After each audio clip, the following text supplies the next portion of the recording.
Good morning, everyone. It's Mayor Chris Jensen here, Mayor of America's hometown of Noblesville, Indiana. Welcome to another edition of Mental Health Monday for November of 2025. We have an awesome show planned for you today. I am joined yet again by my good friend who continues to offer up her time, talents, and treasures to our amazing community, Kristen Boice, the owner of Pathways of Healing Counseling. Good morning, Kristen. Good morning. Thrilled to be here today. Glad to have you on this Thanksgiving week. I will just say right out of the gate that we are thankful for you and all that you do for our community. So thanks for giving us the time today. And we have a special guest here sandwiched in the middle of the two of us, back for another round of great conversation. Chuck Haberman, our Assistant Director of Economic Development. Chuck, thank you for taking time to join us. Thanks for having me. Glad to be back. Chuck he means that. He's glad to be here. He is a Marine, and that's going to tie in perfectly to what we're going to talk about today. It is November, which Veterans Day is very important. It was a day that we honor all those who served and sacrificed for our country.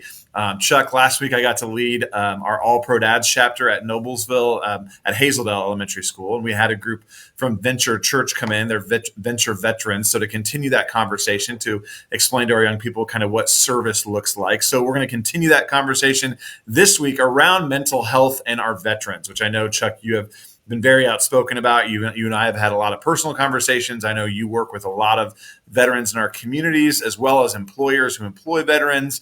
And so we're going to kind of tackle that issue of mental health and veterans, which has become a very topical conversation. So Kristen's going to lead us through that. Before we even start that conversation, though, we're going to talk a little bit about the holidays and how to handle family and so much family around, and how do we work through different opinions and maybe, that family member you're dreading seeing. It all happens. We all got it. We're going to talk about it all today. Before we talk about anything, we're going to work on some breathing, right, Kristen? We are, because we're going to need to do a lot of it over the next couple of months. Yes. Well, you take it away and lead us through an exercise to get us going. So before you go to any holiday function, I want you to practice every hour before you get there, square breathing. You're going to start by putting your feet on the floor, inhale through your nose. You're going to inhale for 4, hold for 4 counts, and then slowly exhale out your mouth for 8. So let's try that together. This will calm and regulate you. So when you are at a family function, you can come back to center if someone says something that you get triggered by. Perhaps you're overwhelmed. The key word I'm hearing a lot of the teens say is they're overstimulated. So if you get overstimulated, this is a way to come back to calm the nervous system. So let's do one breath together, and then we'll take another breath. Big, deep inhale through your nose. Hold and slow exhale.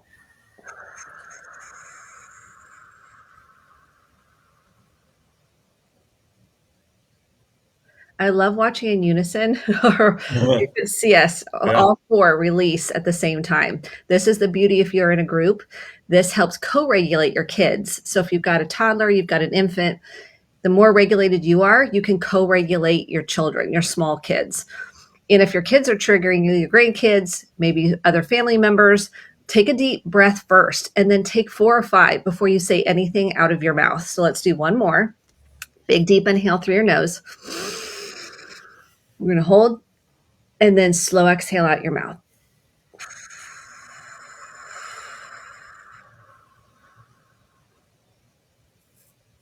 You can see all of our shoulders dropping. If your shoulders aren't dropping, chances are you're not getting a big enough breath. So I'll see clients kind of come in and their shoulders are still up in their ears.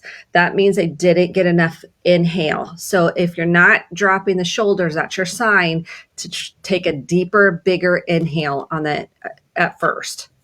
It's so important to breathe every single day, not just at family functions, before any meetings you have. Always a great chance to regulate yourself. And like you said, model that for your kids. So we're going to dive right in because I know we have a lot to cover today. First of all, I will say our chat box is open. Feel free to chime in. If you just want to say, go Chuck, go, I get that.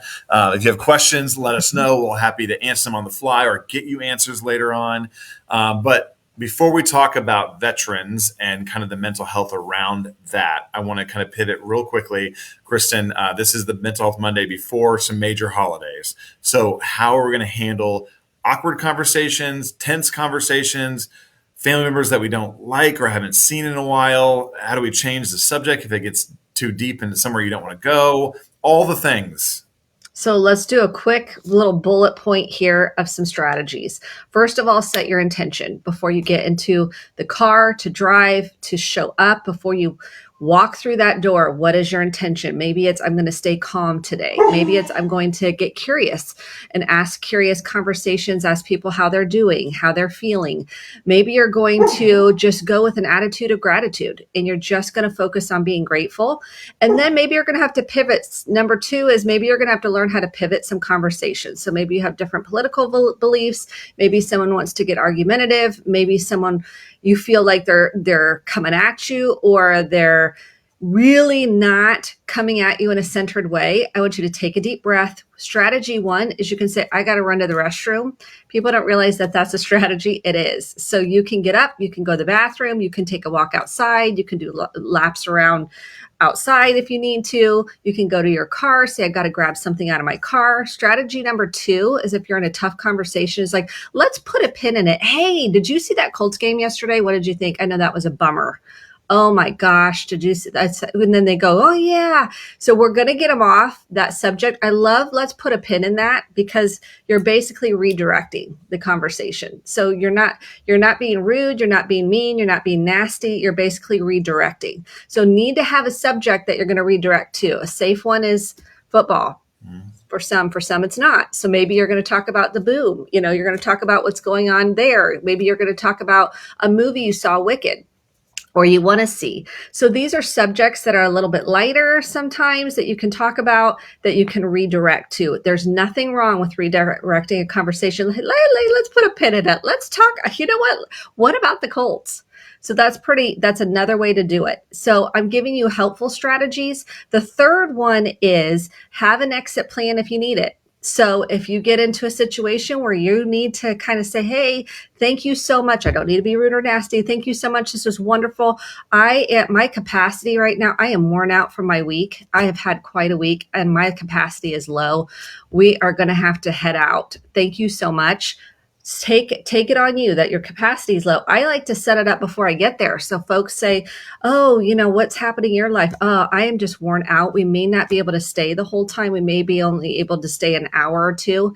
Set it up ahead of time because your capacity is low. There's nothing wrong with that. And for those that are lonely or going through grief over the holidays, I see you. I want you to say at these times can be hard for grief. They can be very activating because you might miss your loved one. If you have the capacity or the space or want to, I recommend talking about your favorite memory. Bring your loved ones into the space. Some people are afraid to do that. I say it's very helpful, very therapeutic to tell stories if that's where you are. If it's not, say, I'm not at a place where I can process it right now, and then you can switch the subject. So these are things that we don't hold sacred space for when people at the holidays are going through grief and loss, or maybe they're feeling extra lonely and don't have a place to go. I recommend volunteering. Bring a turkey. Volunteer at the turkey trot. Do something where you're giving back. That always feeds the soul in some capacity.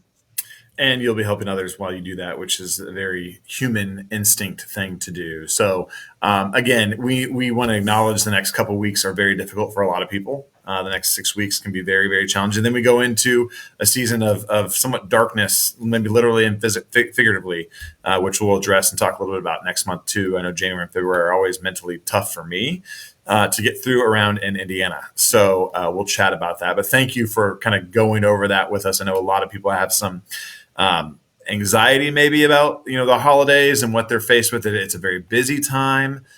So breathe. Look at that exit plan, know how to pivot. Those conversations are really, really, really important. So, but we want to pivot now to a very, very important topic. And again, Chuck Haberman, our Assistant Director of Economic Development, a former Marine, once a Marine, always a Marine, right, Chuck? That's right. And is here today to kind of walk us and talk to us a little bit about veterans and the support that they need and the mental health challenges that we're seeing in them across our country. Kristen, do you want to kind of tee up this conversation? Then I'll kind of step back and let you and Chuck kind of work through some commentary around this. Chuck, I would love to have you share your story and then how mental health has impacted you and what you've done to address your own mental health. Sure. So as Mayor Jensen said, I served 8 years in the Marine Corps as a combat engineer. I deployed 3 times, spent some time in Afghanistan. You'd mentioned, grief through the holidays, and I think it's important to understand the Marine Corps is a huge family. You have huge family members, people you care about all across the country. Whether it's been 2 years ago or 20 years ago that you served with them, you still have very close ties. So I think this time of year, when you're reflecting on family, spending time with people you love, it also oftentimes brings back thoughts and grief about people you've lost or people that you just aren't as in touch with. And so I think it's important to support veterans when it might not be family members that they're missing. It might be their extended family, their Marine Corps family, or their military family that they're missing. For me, some of the things that I deal with, I've sought help. I didn't for a long time, and that was challenging for me, probably challenging for people around me. But I have since, felt the need to, express those feelings through therapy and some medication. And so, just starting that process, it's a never-ending process, but really starting to learn some of those techniques, breathing and different modalities that help just to cope with some of those things have been really helpful for me over the last few years. What's helpful for family members to say and not say about your military experience? Because I know this can be different for everybody, but some Yeah. family members never say anything and they never address it, and then some might be intrusive. So what are your Yeah. feelings on the Yeah. do's and don'ts?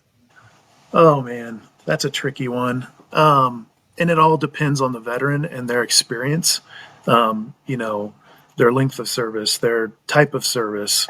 Um, I think there's some general ones, everyone will tell you, I'm sure everybody's curious, did you kill anybody? Nobody wants to answer that question, right? So stick away, steer clear of that question. That's just kind of offensive.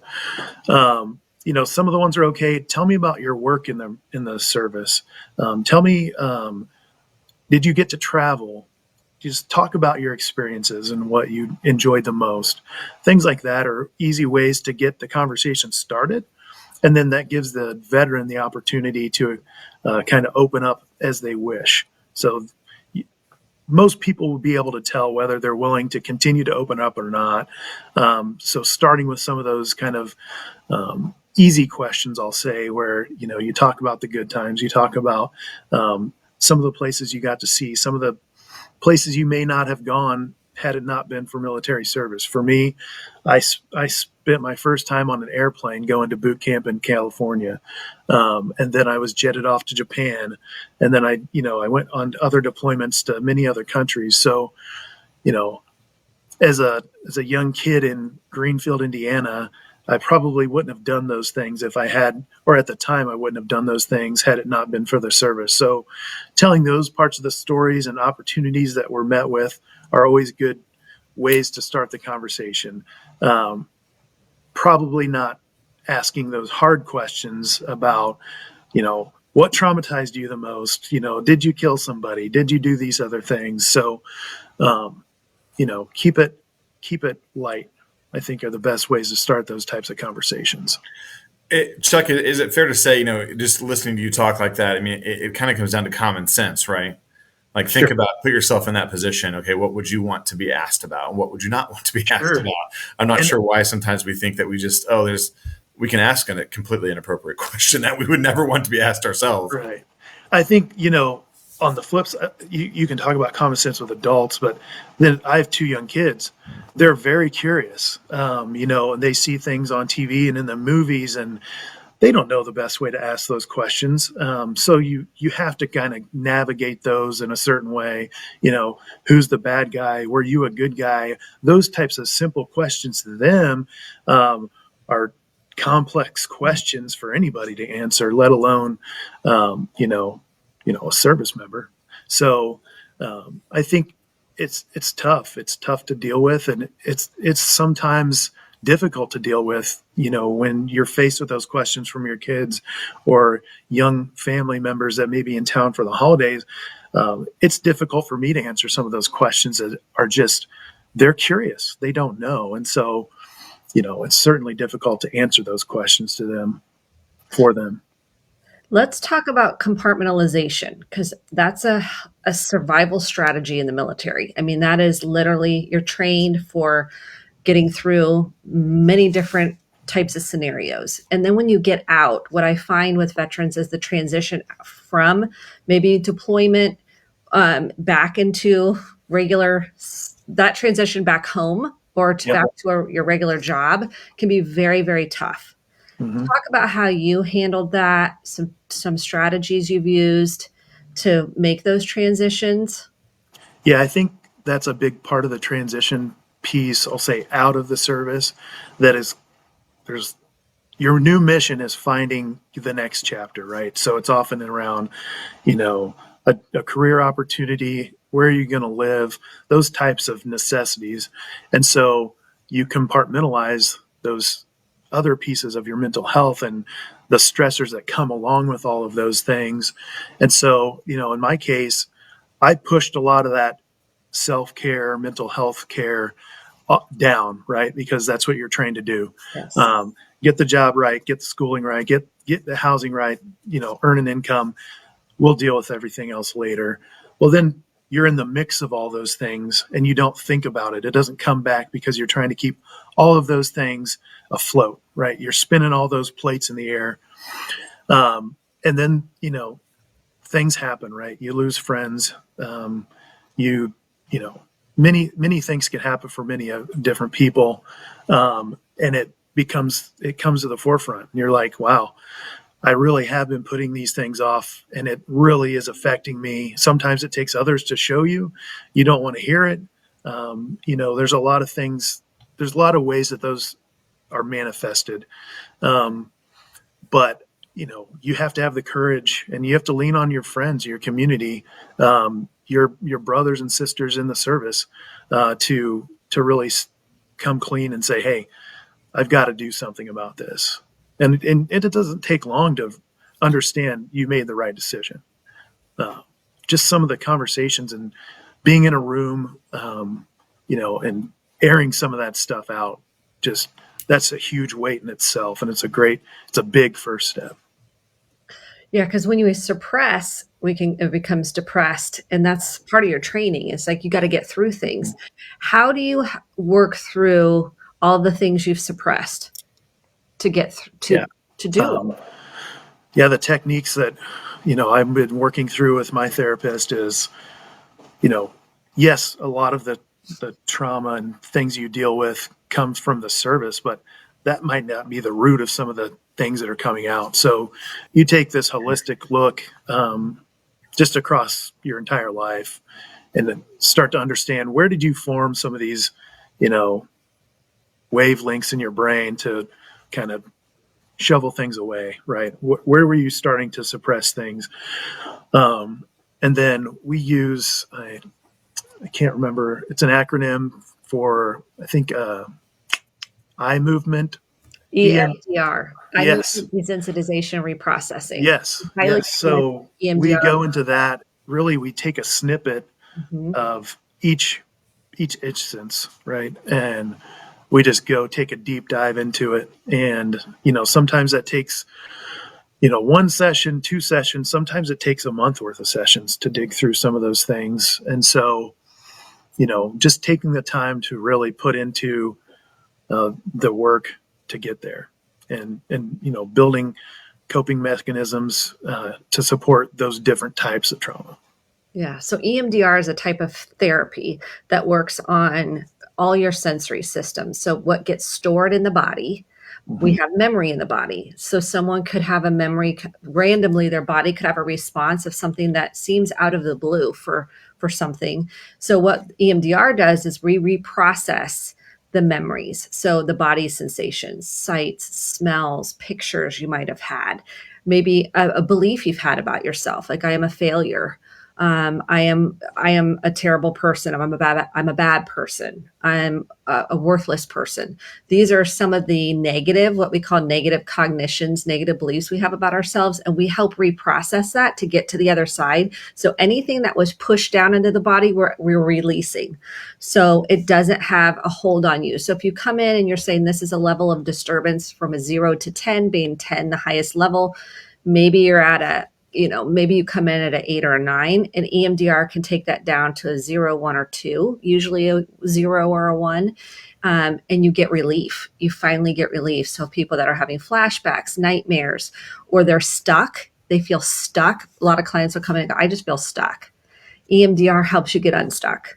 So just for those that might not know what EMDR is, it's the most researched trauma modality that's out there. So we have over 40 years of research, and the US government now endorses it as a form of effective therapy for many different things, but particularly military, any first responders. I mean, the list is long. Anybody that's had trauma, which is most everybody has had some form of trauma. Now, there's variations of the length of time. And I love, Chuck, that you said it kind of goes back even before military service, growing up, family of origin. I mean, we have a lot to unpack, and people that come in for therapy don't realize, oh, this goes way back. Can you speak a little bit more about that and how that has helped you? Yeah, I'll talk about, I think, something that most people that know me know. I was in a catastrophic car accident my senior year of high school. I had severed my leg in an automobile accident with a semi. That was traumatic, obviously, for a long, long time. I know I didn't deal with all of those emotions and, things that happened afterwards. So bringing that back up today as an adult and seeing that through a different lens was eye-opening. I mean, very much so. Thinking back, I mean, there was times when I was in, rehab, learning to walk again. I wasn't dealing with grief. I just literally wanted to learn how to walk again. And so, those are things that, I'm sure carried, a lot of weight, stressors, created, issues, throughout the rest of my life. And so going back and taking the time to unpack what was really going on and how different things, living in a hospital bed in my parents' living room, right? That no one as a teenager wants that, those things, those types of things, right? Just unpacking all of them.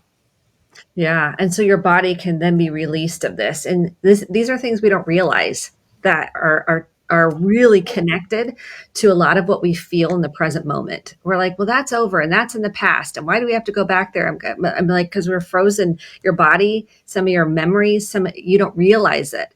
So that's the way to healing.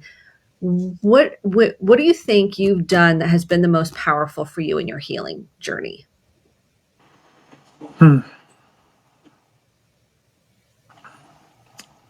I would say probably sharing with some of the other guys that I served with, like just talk about it. Just take the first step. It's like you don't have to do it for the rest of your life. Spend a couple months. You can get free help from the VA. There's a way out. Don't deal with that thing. So we've had a lot of friends pass or killed in action. Specifically people who have died by suicide, that we've, my friends and peers are, we have to deal with that. We have to go to those funerals and those types of things. And so there's a way as we just kind of share our own experiences with one another, maybe we can cut that number down moving forward. Chuck, don't you feel like, and Chris, this is probably true on several issues, but like that, the whole mantra, like the truth will set you free, right? And when you share your story with those other veterans or just with anyone, their likelihood of sharing back is just that much increased, And so not only are you helping yourself, you're opening the floodgates for someone else to lean into that. Absolutely. And I think that as a human being is very fulfilling for us, to try to help someone else. Yeah, absolutely. Kristen, do you want to touch on from a very high level, Chuck has been incredibly vulnerable, and I appreciate him so much for sharing this today. But overall, what you're seeing trends within military service, that you have a plethora of folks that come in every day and different therapists who are working on different things. I'd love for you to kind of talk on a high level, kind of what you're seeing within our veteran community. I certainly, from my seat, have seen so much more vulnerability, and this issue being really risen up of how do we take care of our military men and women after they are out of armed combat. But what are you seeing? First, I want to say thank you to everybody's service, because I don't think we thank military. So Chuck, thank you for your service enough, because I don't think people understand the trauma of military, what that does to the human being going into war zones or even serving. It doesn't matter the level, it makes an impact. Period. There's no way to get around it. There is an impact emotionally, mentally, physically, spiritually. There's an impact. And when we can start to, we've gotten better. We've come far. I mean, we've come far with opportunities of therapy and talking about it. And I still feel like there is this, I've got to be strong. What's wrong with me that why can't I just push through? Because that's the training you get, is to push through. And there is that mentality still of what's wrong with me? I'm weak. I should be able to handle this. I should be able to just move on and pull myself up by the bootstraps. And so there's a lot of torturing in the own mind about I should be stronger than this, is what I see oftentimes. I see we turn to addiction. I think that's a huge one that I'll see, not only for military, but first responders, because they have been in pain about what they've gone through. There's a deep, deep pain that they're walking through. They've seen things, experienced things that no one was meant to. And so when someone comes into therapy, a military, a vet, whatever that looks like, that takes so much courage. And typically they've hit somebody, like they're having a relationship issue, a marital issue, an addiction issue. Something is pushing them in, typically, not always, but usually something is starting to break open, which is that trauma starting to manifest itself. Chuck, what do you see? Is that something you see? Yeah, I think that tracks for sure. I think there are so. I think there is a lot of addiction, even in service, maybe especially in service, but veterans as well. I think there is some hope. There's this lifestyle of, clean living that is like sweeping through, even mainstream, like, but especially in the service, being healthy, like clean body, eating clean, no, drugs, no alcohol, anything like that. I think that's taking on quick in the military community, but I think obviously there's still a lot of issues with addiction. I don't know what the divorce rate is now in the military, but when I was in, and it was in the upwards high 70s. I'm sure it's probably lingering there as well, which is a huge toll, especially now in the holiday season with split custody and different things like that. So I think you're right on with all of your assessment. I also think we don't talk enough about grief. You mentioned it here, and I'm so grateful you did. The amount of grief that just the transitions, leaving family, leaving kids, leaving a partner, leaving your life that you had and the new life you have now, you can't go back. Like there's so much. And then what you see if you're deployed, there's so much grief and loss and transitions that's never really mentioned. You bury it and you move on. And I think that's the other piece that I see. I hope we can change the conversation around that as well. The funny thing, yes, you're leaving your family and everybody that's there when you deploy, but, I left my family, my community for 8 years, right? And then came back. Life didn't stop, right? Everyone moved forward. And so you feel like, well, am I important? Like everyone just kept going on. Did they miss me? Those things. Obviously they did, and you keep connected with them. But I've seen so many guys that, came back and they just felt like they had no place because, maybe they didn't have great family. I'm very fortunate to have great community and great family. Um, a lot of guys didn't, and they kind of became nomads in a way. Following work or following a girl or following whatever, finding that sense of place when you come back is sometimes tough in that transition as well. Yes. Yeah, I know that's it's amazing to think we've been talking now for 30 minutes. I know, it's so It fast. goes, so I just want to, wrap by saying, Chuck, thank you again for your service. Thanks for your vulnerability today. I guarantee you this conversation is going to impact so many people, and I just appreciate you doing it. Kristen, as always, thank you for guiding us through some of the toughest conversations ever. You do it with such grace, and it's greatly appreciated. If someone is suffering right now and is at wit's end, whether you're a veteran or not, where do they turn? 988, 24 hours a day, text, call. You matter. You're important. You're lovable. Even if your shame says you're not a failure. And we need to hear truths in order to break through. And sometimes we just don't believe them. So there is free therapy out there. The VA has therapy. There's lots of churches that offer it. If you don't want to go the church route, there's lots of nonprofits. And counseling clinics at universities. So please know you matter and you're worth it, and you can get unstuck and find healing. Yep. In this Thanksgiving week, I am thankful for all of you. So thank you so much, Kristen. Thank you, Chuck. And we'll be back next month for another edition of Mental Health Monday. Stay safe, everyone. Thank you.